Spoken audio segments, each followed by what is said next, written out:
How did a lone dog detect what trained radio crews couldn't find beneath layers of frozen mud and shell-torn earth?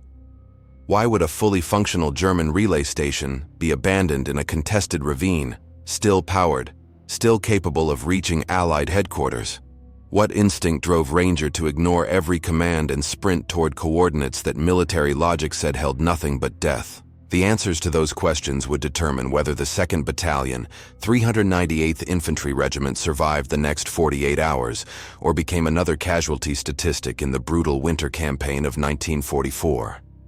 But on the morning of December 9th, as Major Thomas Brennan stood in what remained of his command post, those answers existed only in the behavior of a 60-pound German shepherd who'd survived more combat than most of the men around him. The communications collapse had been systematic and devastating. German artillery had walked through their positions at dawn, severing every field telephone line with precision that suggested enemy intelligence knew exactly where American communication infrastructure was located. The first salvo cut connections to regimental headquarters.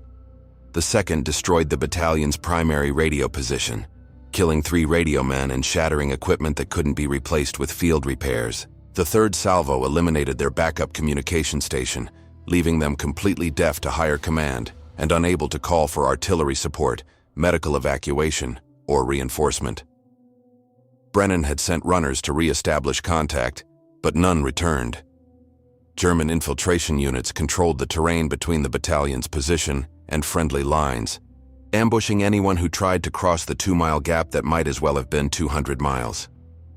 They were isolated in forested terrain that maps designated as Hill 338, surrounded by enemy forces that were methodically tightening the noose, unable to coordinate with adjacent units or receive orders from command elements that probably assumed they were already destroyed. The tactical situation was deteriorating by the hour. German patrols probed their perimeter with increasing boldness, testing defensive strength and identifying weak points for the assault everyone knew was coming. Ammunition was adequate for perhaps one sustained firefight. Medical supplies were critically low, and food had been reduced to half rations that would last 3 days at most. But none of those problems mattered as much as the communication void. Without contact with headquarters, they couldn't request support, couldn't coordinate withdrawal, couldn't even confirm that friendly forces knew they still existed and were fighting.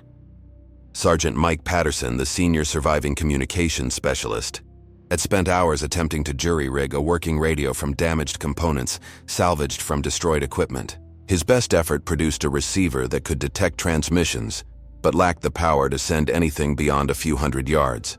Useless when the nearest friendly positions were miles away, and German jamming filled most frequencies with static that rendered communication impossible even if they'd had functioning equipment. "Sir, we're not getting through," Patterson reported with the flat affect of someone delivering information he knew was obvious, but needed to state formally. "Every frequency we can access is either jammed or too weak to reach regiment. Even if we had a working transmitter, the Germans are using direction-finding equipment. They'd triangulate our position within minutes and drop artillery on us before we finish the first transmission." Brennan understood the implications. They were trapped in a communication dead zone created by destroyed equipment, German jamming, and the tactical reality that attempting to broadcast would invite immediate destruction. Military doctrine for isolated units was clear: attempt to break out toward friendly lines, establish communication through whatever means possible, or dig in and hold until relieved. But breaking out meant abandoning wounded who couldn't move quickly. Establishing communication required equipment they didn't have, and holding their current position was only viable if someone knew they needed relief.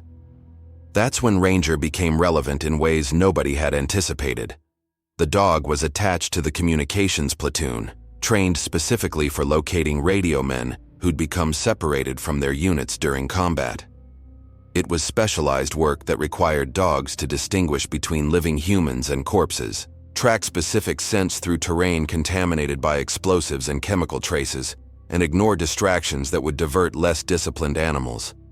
Ranger had performed those tasks successfully through 3 months of combat, locating wounded soldiers and lost equipment with reliability that made him valuable despite the logistical burden of maintaining a working dog in field conditions. Corporal James Mitchell, Ranger's handler, had kept the dog close during the artillery barrage, sheltering in a bunker that had survived mostly intact. Both emerged when the shelling stopped, Mitchell checking for injuries while Ranger shook himself and immediately began the systematic terrain assessment that indicated he was ready to work, despite the chaos surrounding them. The dog's focus was remarkable. He showed no fear of the continued sporadic gunfire, no distraction from the smoke and confusion. Only the intense concentration that Mitchell had learned meant Ranger was processing environmental information humans couldn't detect. "Sir, Ranger's indicating something," Mitchell reported to Brennan after the dog had been circling the destroyed radio position for several minutes. "Not casualty search behavior. This is different. He's detecting electronics or signal equipment, the way he was trained to find radios and communication gear." Mitchell paused, watching Ranger's specific pattern of movement. "Whatever he's smelling, it's active. He only shows this response to powered equipment, not dead batteries or destroyed sets." Brennan's first instinct was to dismiss it as the dog reacting to residual scent from their own destroyed equipment. But Mitchell's conviction and Ranger's behavior suggested something more. The dog had moved beyond the American positions, heading downslope toward a ravine that separated their defensive line from German-held territory. It was contested ground, dangerous to approach, regularly swept by enemy machine gun fire from positions neither side could eliminate without artillery support they didn't have. "Could be detecting German radio equipment," Patterson suggested, seeing where Ranger was heading. They'd need forward communication posts to coordinate their patrols and call in artillery. Standard doctrine would put those posts in defilade terrain like that ravine, protected from direct fire but close enough to maintain line of sight to their main positions. He looked at Brennan with the expression of someone proposing something that sounded insane but might be their only option. "If we could locate and capture a German radio post, we might be able to use their equipment to reach our headquarters. German sets are higher quality than ours, more power, better frequency stability, harder to jam." The proposal violated every tactical principle Brennan had learned. Sending men into contested terrain to search for enemy equipment based on a dog's behavior was exactly the kind of desperate improvisation that got units destroyed. But they were already destroyed in everything except the final official notification. They had no communication, no support, and time was measured in hours before German forces launched the assault that would overrun positions they couldn't hold without help, that wouldn't arrive if nobody knew they needed it. Brennan made the decision that would define whether the battalion survived or became another forgotten casualty of the winter campaign. "Mitchell, let Ranger lead. Patterson, take 2 men and follow. If that dog finds a German radio post, you secure it and determine if it's usable. Move fast, stay low, and if you encounter resistance, withdraw immediately. We can't afford casualties for equipment that might not even work." He didn't mention that they also couldn't afford not taking the chance, because sometimes in combat, the choice was between bad options and worse ones. Ranger didn't wait for formal authorization. The dog had already started moving toward the ravine with the focused intensity that indicated he'd detected something worth investigating. Mitchell followed, trusting years of partnership that had taught him when to control the dog and when to let Ranger's superior senses guide their actions. Patterson and his team came behind, weapons ready, knowing they were moving into terrain where German observers had clear lines of fire, and every step might trigger an ambush that would end before they could react. If this opening has you wondering what Ranger discovered in that ravine, if you're curious whether a captured German radio could save an isolated battalion, make sure you're subscribed to follow this story to its conclusion. Drop a comment sharing your thoughts on military working dogs and their often overlooked contributions to communication and survival in combat. Hit that like button and share this with anyone who appreciates authentic military history that honors both human and animal service. The next chapters will reveal exactly what Ranger found and why sometimes survival depends on trusting instincts we don't fully understand. Ranger descended into the ravine with Mitchell and Patterson's team following in tactical formation, each man acutely aware they were moving into terrain that German observers could monitor from elevated positions. The ravine was perhaps 30 yards across at its widest point, carved by ancient water flow that had left steep banks covered with frozen vegetation and scattered with boulders large enough to provide cover. Shell craters pockmarked the floor, Some recent enough that disturbed earth showed through snow cover, others older and partially filled with ice. The dog moved with purpose rather than caution, nose working the cold air in patterns Mitchell recognized as active detection rather than general exploration. Ranger paused occasionally to verify direction, then continued toward a section where the ravine curved sharply and the eastern bank had partially collapsed, creating a natural overhang that would be invisible from most observation angles. German engineering preference for using terrain rather than fighting it made such positions ideal for forward command posts or communication relays. Patterson signaled his men to hold position while he moved forward with Mitchell and Ranger. The collapsed bank revealed what the dog had detected from hundreds of yards away, a camouflaged entrance partially concealed by netting and natural debris, leading into a shallow dugout carved into the hillside. Fresh tracks in the snow showed recent occupation, but the position appeared abandoned now, left in haste if the scattered equipment visible near the entrance meant anything. They approached with weapons ready, expecting ambush or booby traps. German forces routinely wired abandoned positions with explosives designed to kill whoever investigated. But Ranger showed no signs of detecting explosives or hidden personnel. The dog's focus remained on the dugout entrance, tail rigid, ears forward, indicating whatever he'd tracked was inside that structure. Mitchell entered first with Ranger beside him, flashlight cutting through darkness that smelled of earth, German tobacco, and the distinctive odor of electrical equipment under power. The dugout was larger than expected, perhaps 12 feet deep and 8 feet wide, reinforced with timber supports that spoke of semi-permanent construction. But what captured Mitchell's attention was the radio equipment mounted on a makeshift table, a German Torn. Few D2 field set, still powered, indicator lights showing active circuits, earphones hanging from a hook, as if the operator had just stepped away for a moment.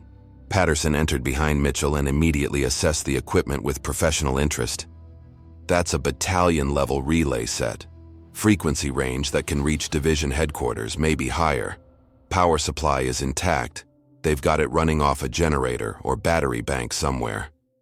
He examined the setup carefully, noting the antenna cable that ran up through the dugout ceiling to some external mount that would give the necessary elevation for long-range transmission. This wasn't abandoned by accident. They pulled out fast, probably when our artillery started ranging this area. The tactical implications were immediate and complex. This equipment could solve their communication problem. If they could operate German radio protocol, if they could avoid being identified as Americans using enemy equipment, if German direction-finding stations didn't triangulate their position and call artillery down on them within minutes of transmission. Those were significant ifs, but they were better than the certainty of remaining cut off until German assault forces overran their positions. Mitchell examined the dugout for additional intelligence value. Maps on the wall showed German tactical positions with disturbing accuracy, including American defensive locations marked with symbols indicating known strength and suspected weak points. Communication logs documented radio traffic from the past 48 hours, revealing coordination between German units that suggested the coming assault would be larger and better organized than American intelligence had estimated. This wasn't just a radio post. It was a forward intelligence node that had been feeding enemy commanders real-time information about American dispositions. Patterson was already working the radio, testing circuits and checking frequency settings. The set had been left tuned to a German command frequency currently silent, suggesting their operators had moved to different channels when abandoning this position. But the equipment itself was fully functional, more sophisticated than American field radios, with better filtering that might allow them to punch through jamming that was blocking their own frequencies. "I can make this work," Patterson said, voice carrying the cautious optimism of someone who'd found an unexpected solution to an impossible problem. "But we need to move it. Operating from here puts us in a position Germans know about and probably have pre-registered for artillery. We need to relocate the set to our lines, set up new antenna, and hope they don't have directional finding equipment monitoring this frequency range." Moving the radio meant dismantling the installation, carrying components through contested terrain, and reassembling everything under field conditions while German forces watched for any opportunity to attack. But leaving it meant abandoning their only chance of re-establishing communication with headquarters. Mitchell watched Rangers settle near the radio equipment, the dog's calm demeanor suggesting no immediate threats were detected. That assessment was worth something. Ranger had kept them alive through months of combat by detecting dangers before they became casualties. They worked quickly to document the position with photographs and notes that intelligence officers would want to analyze later. The German maps were carefully folded and secured. That information alone might justify the risk of entering this ravine. Patterson supervised dismantling the radio, marking cables and components so reassembly would be possible under stress. Every few minutes, someone checked the ravine approaches for German patrols that would trap them in this position, with no good options for escape. Ranger suddenly tensed, head turning toward the ravine's northern approach, a low growl indicating detected movement. Mitchell immediately signaled alert and everyone froze, weapons oriented toward the indicated threat. Through the cold morning air came voices, German, speaking casually about rotation schedules and wondering why the radio post wasn't responding to check-in calls. A patrol, probably sent to investigate why this position had gone silent. They had perhaps 90 seconds before Germans would be close enough to spot the American presence. Patterson made rapid decision about what equipment was essential versus what could be abandoned. The main radio unit and power supply were critical. Antenna components could be improvised. Documentation was already secured. Everything else was expendable if it meant getting out before contact forced a firefight they couldn't afford. They withdrew through the dugout's rear exit, a narrow crawlway that emerged 30 yards up the ravine in a position concealed by fallen timber. Ranger led the retreat, moving silently despite carrying an equipment pack Mitchell had rigged to distribute weight. Behind them, they heard German voices growing closer, then exclamations of surprise and anger as the patrol discovered their radio post had been compromised. They reached American lines 20 minutes later, breathless from moving fast through terrain where every sound could draw fire. Ranger had guided them around 2 German observation posts that Mitchell's team never would have detected without the dog's warning. The captured radio equipment arrived intact, though Patterson's hands were shaking from adrenaline and cold as he carefully set the components on a tarp, spread inside the command post bunker. Brennan examined the German set with the skepticism of an officer who'd seen too many promising solutions fail under field conditions. Can you make it work? And more importantly, can you make it work without getting us all killed when German artillery starts falling on our position because they've triangulated our transmission? Patterson was already assessing what they had versus what they needed. The main transceiver was intact and functional. The power supply worked but was running low. They'd need to rig it to their own generator, assuming that generator had enough capacity to run both their essential equipment and the German radio. The antenna was the biggest problem. German sets used different configurations than American equipment, and the antenna they'd need for long-range transmission would be conspicuous enough that enemy observers might spot it and realize something had changed at the American position. I need 2 hours minimum, Patterson said, to rig power, configure antenna, and test transmission without actually broadcasting. Maybe another hour to figure out German communication protocols well enough that whoever receives our signal doesn't immediately assume we're enemy forces using captured equipment. He paused, calculating odds he didn't like.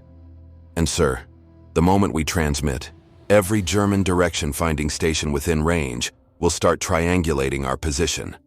We'll have maybe 5 minutes before they call fire missions on these coordinates. 5 minutes to establish contact, identify themselves, convey their situation, and receive acknowledgement before artillery turned their position into a kill zone. It wasn't enough time, but it was what they had. Brennan authorized Patterson to proceed, knowing that doing nothing guaranteed defeat while attempting communication at least offered the possibility of survival. Mitchell worked alongside Patterson, using Ranger to help locate specific components and materials they needed.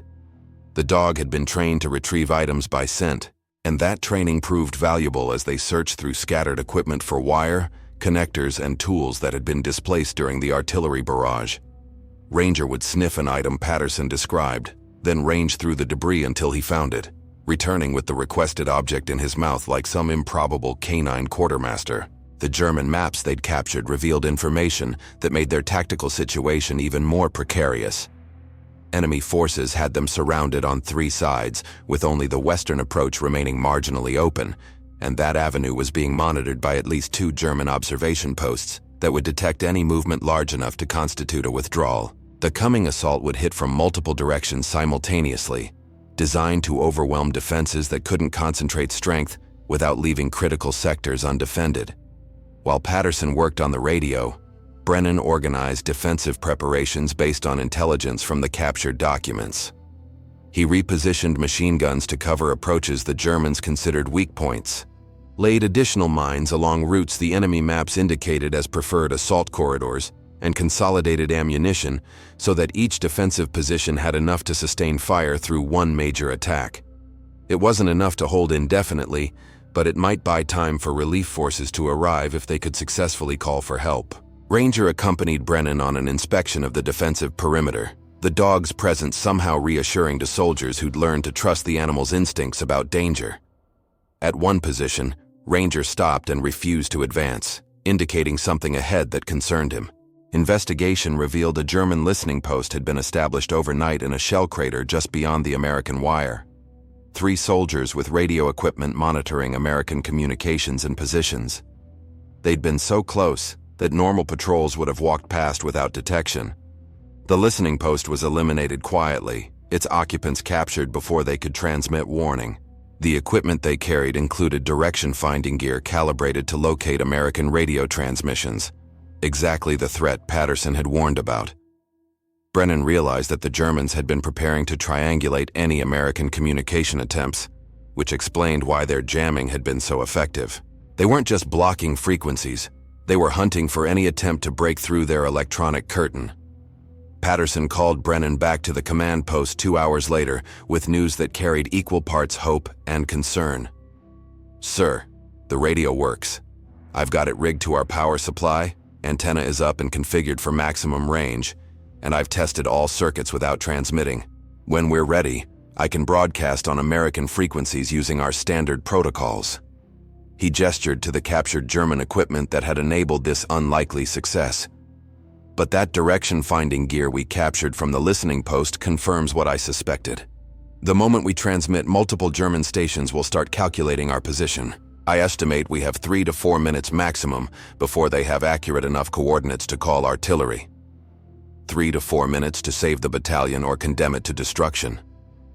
Brennan checked his watch, calculating how much time remained before the German assault everyone knew was coming. Intelligence suggested the attack would begin at dawn the following day, roughly 16 hours away. If they transmitted now and survived the artillery response, they might get support before that deadline. If they waited, conditions might deteriorate to the point where communication became impossible, even with working equipment. "Prepare to transmit on my order," Brennan decided. "But first, I want every man in a hardened position. Wounded moved to the deepest bunkers, ammunition distributed, and contingency plans established for continuing the fight if the command post takes a direct hit." He looked at Patterson with the expression of someone making decisions that would haunt him regardless of outcome. "When we broadcast, we're betting everything on reaching headquarters before German artillery kills us all. Make that first transmission count." The battalion spent the next hour preparing for what might be their final gamble. Every soldier moved to reinforced positions, wounded were carried to the deepest bunkers where overhead cover offered protection against anything except direct hits, and ammunition was redistributed so that each fighting position could sustain fire independently if communication between positions failed. Brennan walked the line one final time, speaking briefly with squad leaders, ensuring everyone understood that when the radio transmission began, German artillery would follow within minutes. Patterson established himself in a bunker reinforced with salvaged timber and sandbags. The captured German radio positioned on a makeshift table where he could operate controls while remaining as protected as field conditions allowed. Mitchell and Ranger stayed close, the dog's presence somehow steadying in a situation where trained soldiers struggled to control fear. The antenna rose from the bunker in a configuration that maximized range while trying to minimize visual profile. Though everyone knew German observers were watching through binoculars and spotting scopes that would detect any significant change to the American position. At 14:30 hours, Brennan gave the order. Patterson powered up the transmitter, letting it warm for the 30 seconds German equipment required before achieving stable output. Then he keyed the microphone and began broadcasting on the frequency that should reach regimental headquarters if atmospheric conditions cooperated and if German jamming didn't overwhelm their signal completely. Hammer 6, this is Anvil 2-6. Emergency traffic, over. Patterson's voice was steady despite knowing that every second of transmission brought them closer to destruction. Static filled his headset, the hiss and crackle of atmospheric interference mixed with what might be German jamming. He repeated the call sign and waited, counting seconds that felt like hours. The response came weakly through the static, barely audible but unmistakably American. Anvil 2-6, Hammer 6. Authentication required, over. Standard security protocol, ensuring that whoever was transmitting was actually American forces and not German deception. Patterson had prepared for this, had memorized the authentication codes from documents that hadn't been destroyed during the initial artillery barrage. He provided the codes, identified Brennan by name and rank, and began the critical part of the transmission, conveying their situation, coordinates, and the urgent need for relief before German forces launched their planned assault. The words came in compressed bursts, military shorthand designed to convey maximum information in minimum time. Surrounded, cut off, casualties, German attack imminent, need artillery support and relief force, current position marked by. The first German artillery shell screamed overhead, detonating 50 yards beyond the command post in a blast that showered the bunker with frozen earth and shrapnel. Patterson kept transmitting, voice rising to be heard over the explosion, finishing his position description and requesting acknowledgement. The response came fragmented by static, and the concussion of additional shells now falling in a pattern that suggested German observers were walking fire toward the coordinates their direction-finding equipment had calculated. Anvil 2-6, Hammer 6. Roger your situation, relief force and fire support are being organized. Hold position out. The transmission cut off as another shell landed closer. This one near enough that the bunker's timber supports groaned under the overpressure. Patterson shut down the radio immediately, knowing that continuing to broadcast would only give German artillery more precise targeting data. Brennan had been counting since transmission began. 2 minutes, 40 seconds. They'd gotten their message through with roughly 60 seconds to spare before German fire became accurate enough to destroy the command post. Now came the harder part, surviving the barrage until headquarters could organize support that might not arrive in time to matter. The artillery intensified, German gunners pouring shells into the area where they'd triangulated the American radio transmission. The barrage was methodical and devastating, walking through defensive positions with precision that suggested observers were adjusting fire in real time.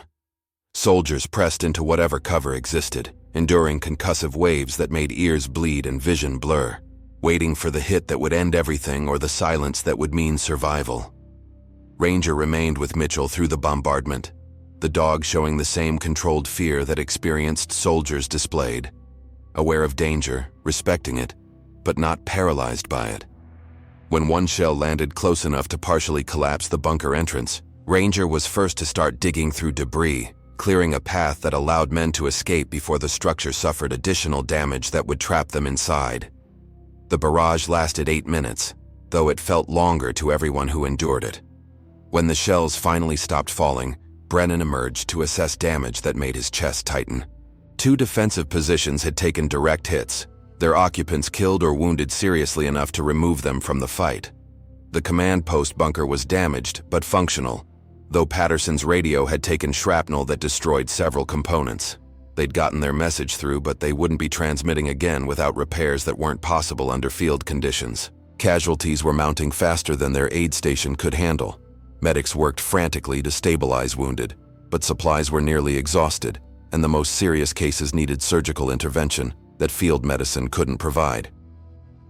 Every minute that passed without relief arriving reduced their ability to hold against the assault everyone knew was coming. Mitchell used Ranger to help locate wounded who'd been buried or displaced by the barrage, the dog's detection abilities finding 3 soldiers who would have died unnoticed in collapsed positions.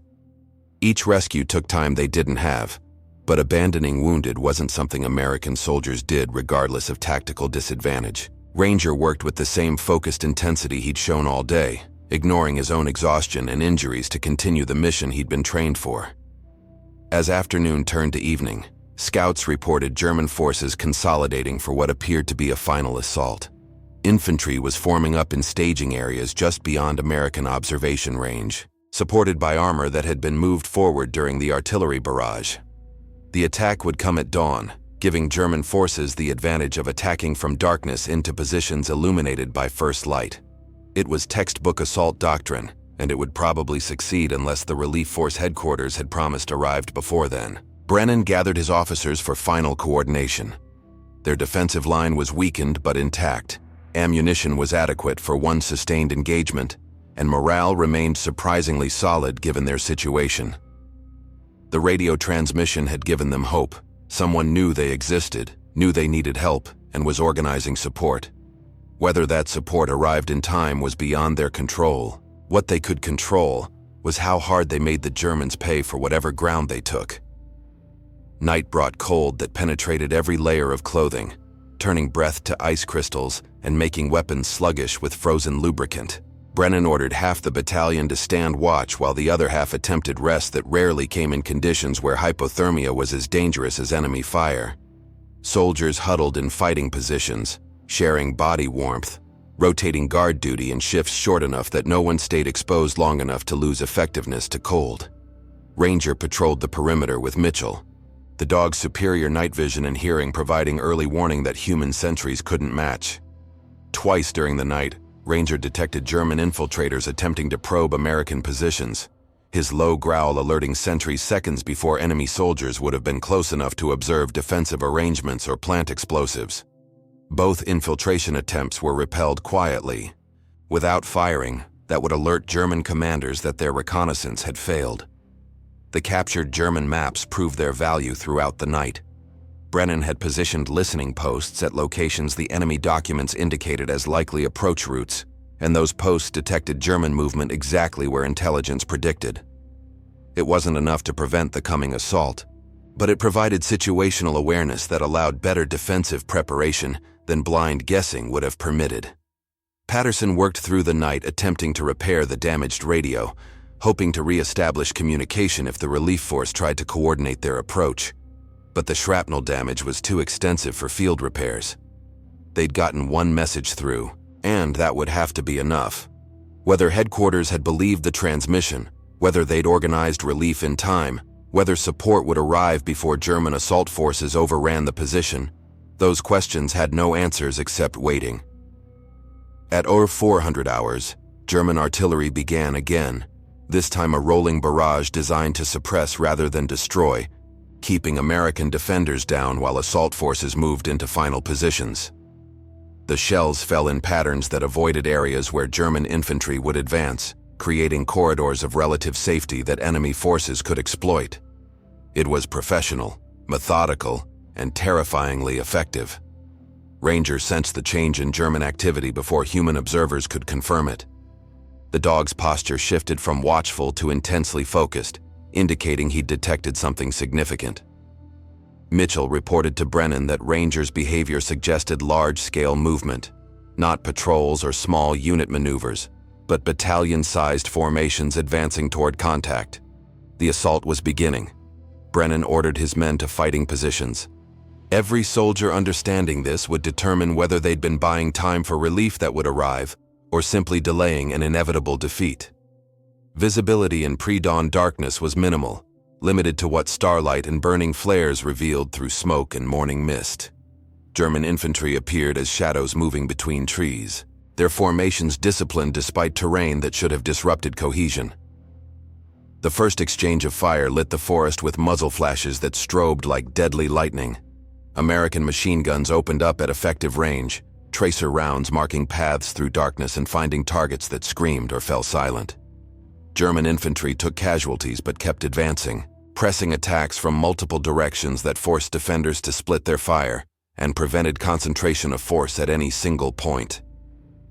Ranger stayed with Mitchell near a critical junction where two approach routes converged, the dog's warning giving seconds of advantage as German assault teams tried to exploit what they thought was a gap in American defenses.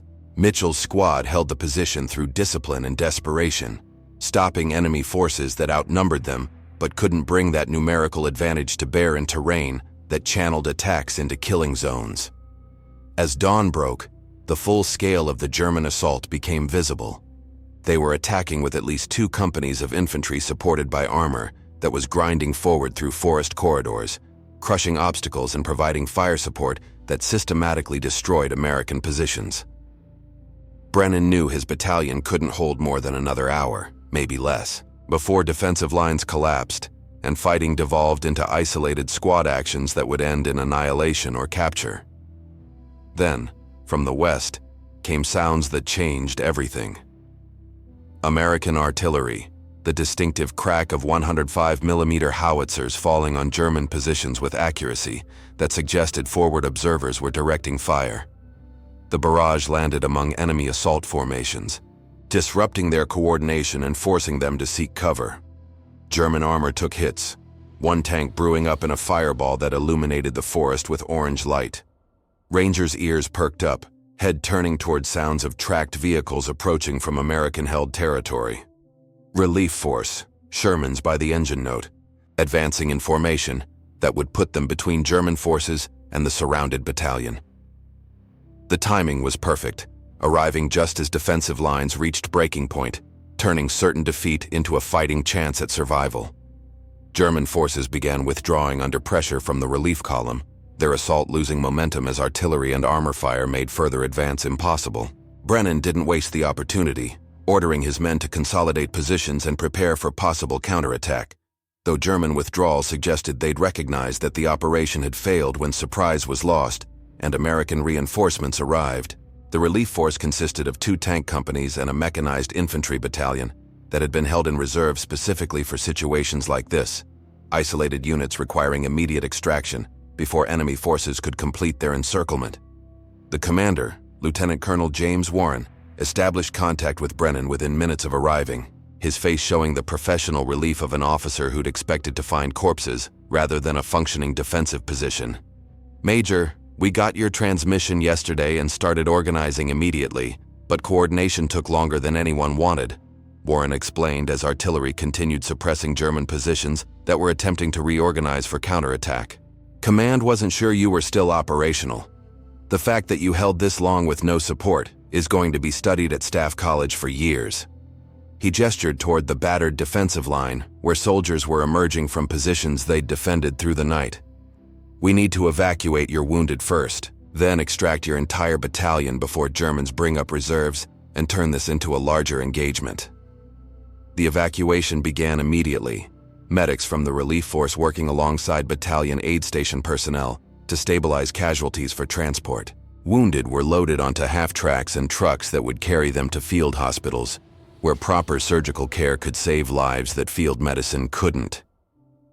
The most serious cases went first. Then those with injuries that weren't immediately life-threatening, but required treatment beyond what exhausted medics could provide with depleted supplies. Mitchell ensured Ranger received attention from a veterinary corpsman attached to the relief force. The dog's paws were raw from hours of work in frozen conditions, and he'd taken shrapnel from the artillery barrage that had penetrated his shoulder without hitting anything vital. The corpsman cleaned wounds, administered antibiotics, and wrapped the shoulder with professional efficiency, while remarking that the dog was in better condition than many soldiers who'd been through less intense combat. Patterson supervised recovery of the captured German radio equipment, knowing that intelligence officers would want to examine it for information about enemy communication capabilities and protocols. The maps and documents they'd taken from the German position were carefully secured, their intelligence value potentially exceeding the tactical benefit of the radio itself. Understanding German planning methods and how accurately they'd been tracking American positions would help counter future operations. As the last of the wounded were evacuated and the battalion prepared to withdraw, Brennan took a moment to assess what they'd accomplished and what it had cost. 23 dead, 47 wounded seriously enough to remove them from combat effectiveness, and perhaps 15 more with injuries that would heal but required rest and treatment. The battalion had been destroyed as a fighting force, though not as completely as would have happened without the radio transmission that brought relief when they needed it most. Warren's intelligence officer interviewed Brennan about how they discovered the German radio post, and the story of Ranger's detection work made its way into official reports with unusual speed. The dog's ability to locate active electronic equipment had enabled the capture of communications gear that saved the battalion, and that capability was something military planners wanted to understand and potentially replicate. Ranger had performed exactly as trained, but the circumstances made his contribution far more significant than standard working dog operations. The withdrawal was conducted with professional efficiency, American forces disengaging while artillery kept German units at distance. Shermans provided rear guard, their guns discouraging any attempt at pursuit. By noon, the entire force was back within friendly lines, the battalion finally safe after 40 hours of isolation that could easily have ended in annihilation. In the days that followed, formal recognition came through channels. Brennan received a Silver Star for leadership during the crisis. Patterson earned a Bronze Star for his radio work under fire. Mitchell and several others received commendations for actions that had kept the battalion functional when everything suggested it should have collapsed. And Ranger, in a ceremony that felt more meaningful than human decorations sometimes did, was awarded recognition as a war dog whose specialized training had proven decisive at a critical moment. The citation read simply, "For detection of enemy communications equipment that enabled restoration of contact with headquarters and facilitated relief of an isolated battalion under imminent threat of destruction." Ranger demonstrated capabilities and dedication that exemplify the finest traditions of military working dogs. Mitchell kept that citation with him through the remaining months of the war. He and Ranger continued serving together, conducting communication support missions that never again reached the intensity of those 40 hours on Hill 338, but always carried the knowledge that their partnership had proven its value when everything depended on a dog's ability to smell what humans couldn't detect beneath layers of earth and camouflage.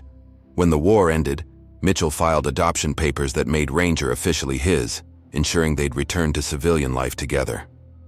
They settled in Michigan, where Ranger adapted to farm life with the same competence he'd shown in military service. The dog lived to be 11 years old, his declining years peaceful in ways that the war years had never been.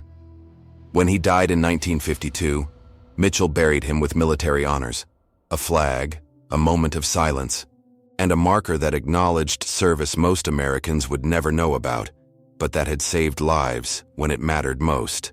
The captured German radio eventually ended up in a Signal Corps museum, displayed alongside documentation explaining how its discovery had enabled an isolated battalion to call for help that arrived just in time.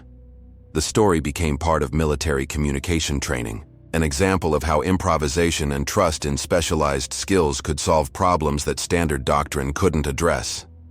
And while the human elements of that story were emphasized in official histories, those who'd been there always remembered that it started with a dog who detected something others had missed.